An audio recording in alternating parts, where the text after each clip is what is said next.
বিরাট কোনো বিপদ আসতেছে মনে হয়, সেটা হচ্ছে আমার মাকে নিয়ে। আল্লাহ, কী হবে তখন? আর প্লিজ মানুষ, আপনারা একটু নিজের সেন্সে থাকেন, নিজেকে সেন্সে রাখেন।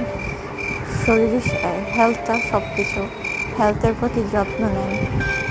আল্লাহর পৃথিবীতে বাবা মার খেয়াল রাখেন, হেলথটা খেয়াল রাখেন, সুস্থ থাকেন।